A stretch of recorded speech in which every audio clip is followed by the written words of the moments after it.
जुलाई 2020 रात 1:52। वक्त का ये अदना सा लम्हा, ये मासूम सी तारीख इस बात की गवाह है कि वक्त के इस नाचीज से कतरे ने खुद में एक पूरी कायनात को समेट लिया। वो कायनात जिसने एक तरफ जितनी मोहब्बत से लफ्ज़ों को थिरकना सिखाया, तो दूसरी तरफ उतनी ही सख्ती से अपनी जिम्मेदारियों को भी निभाया।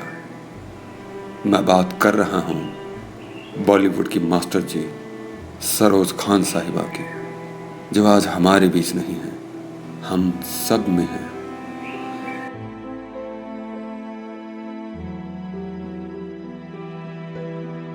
सरोज खान महज कोई नाम नहीं है, ये एक तरीका है इबादत का, जिसे उर्दू में रक्स और हिंदी में नृत्य कहते हैं।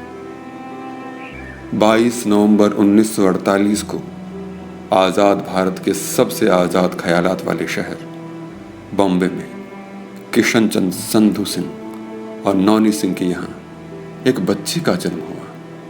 नाम रखा निर्मला नागपाल। यही निर्मला नागपाल आगे चलकर सरोज खान बनी। वो 4 बहनों और एक भाई में सबसे बड़ी थी। सरोज खान ने महज 3 साल की उम्र में काम करना शुरू कर दिया था। उसकी पहली फिल्म थी नजराना, जिसमें उन्होंने अभिनेत्री श्यामा के बचपन का किरदार निभाया था। इसके बाद उन्होंने कुछ फिल्मों में ग्रुप डांसर का काम किया। हालात के चलते उन्होंने नर्स, रिसेप्शनिस्ट और मेकअप आर्टिस्ट का काम भी किया। फिर एक दिन उनकी काबिलियत को देखते हुए मशहूर नृत्य निर्देशक सोहनलाल ने 12 साल की सरोज को अपना असिस्टेंट बना लिया। सोहनलाल जी, बी सोहनलाल कहते हैं, और बी हीरालाल 2 भाई थे, जो कि फिल्म इंडस्ट्री में सबसे बड़े डांस डायरेक्टर कोरियोग्राफर हुए। तो ये सोहनलाल जी की शिष्या थी। सरोज जी का उन्होंने किसी जगह नृत्य देखा, उनके ग्रुप के अंदर वो आई थी नृत्य करने। उनको देख के उनकी प्रतिभा, उनको बहुत विलक्षण प्रतिभा दिखी, तो उन्होंने उनको विशेष अपनी शिष्या के रूप में शिक्षित किया। उनके निर्देशन में भी बहुत डांस किए और करते करते यहाँ तक भी पहुंची कि वो उनकी सहायक नृत्य निर्देशिका भी बनी। 13 साल की उम्र में सरोज खान ने 43 साल के अपने गुरु मास्टर सोहनलाल से शादी कर ली। एक दफ़ा मास्टर सोहनलाल को संगम फिल्म के लिए यूरोप जाना पड़ा। इधर दिल ही तो है कि एक गाने निगाहें मिलाने को जी चाहता है कि शूटिंग आ गई। सो हालात के चलते सरोज खान को कोरियोग्राफ करना पड़ा और इस तरह सरोज खान की एंट्री हुई फिल्म इंडस्ट्री में। सोलो कोरियोग्राफर के तौर पर उनकी पहली फिल्म थी गीता मेरा नाम, जिसे प्रसिद्ध अभिनेत्री साधना ने डायरेक्ट किया था। उसके बाद उन्होंने कई फिल्में की, मगर असली पहचान मिली सुभाष घई की फिल्म हीरो से। करीब 2000 गानों के ऊपर सरोज जी ने नृत्य निर्देशन दिया है और उसमें बड़ी बड़ी जो फिल्म की हस्तियां हैं, माधुरी दीक्षित, श्रीदेवी जी और बहुत सारे, उन सबको उन्होंने अपने तौर पे नृत्य निर्देशन दिया। और उनके नृत्य निर्देशन में ये खूबी हुई कि वो इतना सुंदर नृत्य निर्देशन करती थी कि लोग मुग्ध हो जाते थे उनके नृत्य को देखने के लिए। और जैसा कि पहले होता था कि आधी ऑडियंस गाना शुरू हुआ, डांस शुरू हुआ तो बाहर निकल जाती थी, तो वो उनके नृत्य निर्देशन जब शुरू हुआ तो वो ऑडियंस बल्कि बिल्कुल बाहर नहीं निकलती थी और देखती थी कि कितना सुंदर नृत्य प्रस्तुत कर रहे हैं। और फिर बारी आई फिल्म तेजाब की,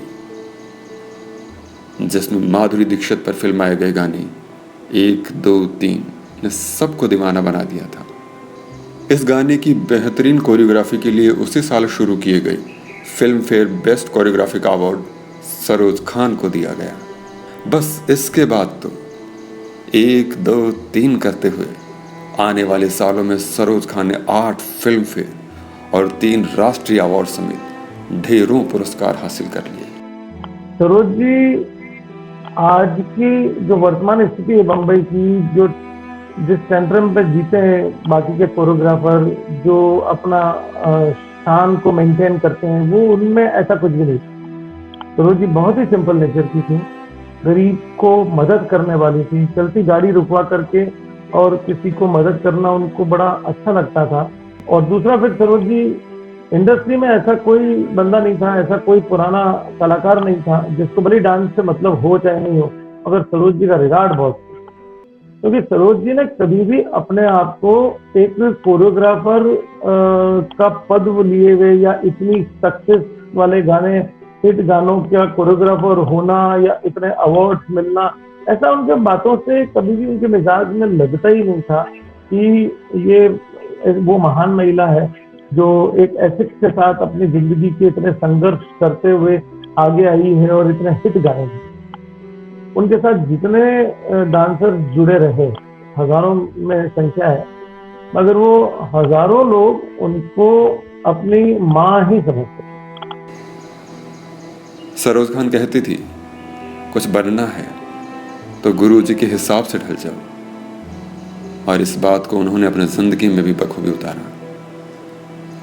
उनके गुरुजी मास्टर सोहनलाल ने उनसे जो भी कह दिया उसमें उन्होंने कभी कोई सवाल नहीं किया। गुरुजी के बताए एक एक स्टेप पर घंटों रियाज करती थी।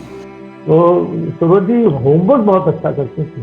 किसी भी शूटिंग पे जाने से पहले उस गाने को वो 6-7 दिन तक उसकी एक एक लाइन पर होमवर्क करती थी। तो जो उनकी कोर टीम होती थी उसमें हर एक्शन पे काम होता था और हर एक्शन को फिर उसकी प्रैक्टिकली उसका एक वीडियो बनाया जाता था या प्रैक्टिकली उसको इतना पेपर वर्क होता था कि ताकि वहाँ शूटिंग पर टाइम खराब नहीं हो। ये सरोज जी ने शुरू किया था बम्बई में। मास्टर सोहनलाल से उनके रिश्ते में पहली बार खटास 1966 के आसपास तब आई जब मास्टर सोहनलाल ने उनके बेटे को अपना नाम देने से मना कर दिया। सरोज के लिए वो सदमा था। वो निराशा में घिर गई और उनसे अलग हो गई। साल आया 1969 का और मास्टर सोहनलाल को दिल का दौरा पड़ा, तो वो खुद को रोक ना सकी और फिर से मास्टर सोहनलाल के पास चली गई। फिर 1970 में उनकी एक बेटी हुई। कुछ समय बाद मास्टर सोहनलाल मद्रास शिफ्ट हो गए और सरोज अपने बच्चों के साथ एक बार फिर पीछे अकेली छूट गई। मगर सरोज ने हिम्मत नहीं हारी, एक बार फिर से जिंदगी की तरफ रुख किया और 1975 में पठान सरदार रोशन खान से शादी की और इस तरह उनके बच्चों को पिता का नाम मिला। जिंदगी भर कंट्रोवर्सीज ने उनका साथ नहीं छोड़ा, हमेशा कुछ न कुछ लगा ही रहा। मगर वो कहती थी, आखिरी सांस तक स्टेज नहीं छोड़ूंगी, बॉलीवुड नहीं छोड़ूंगी, और उन्होंने अपना वायदा निभाया।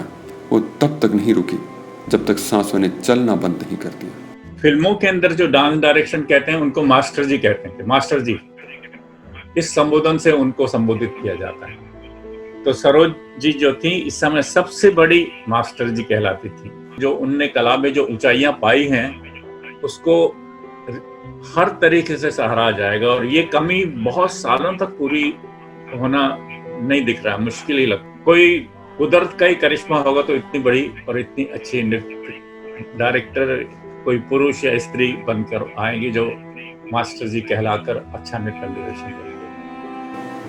कहते हैं रूह कभी नहीं मरती, सिर्फ जिस्म बदलती है। मास्टर जी आज आपकी रूह जहां भी है हमारा सलाम कबूल करें, हमारा नमन स्वीकार करें।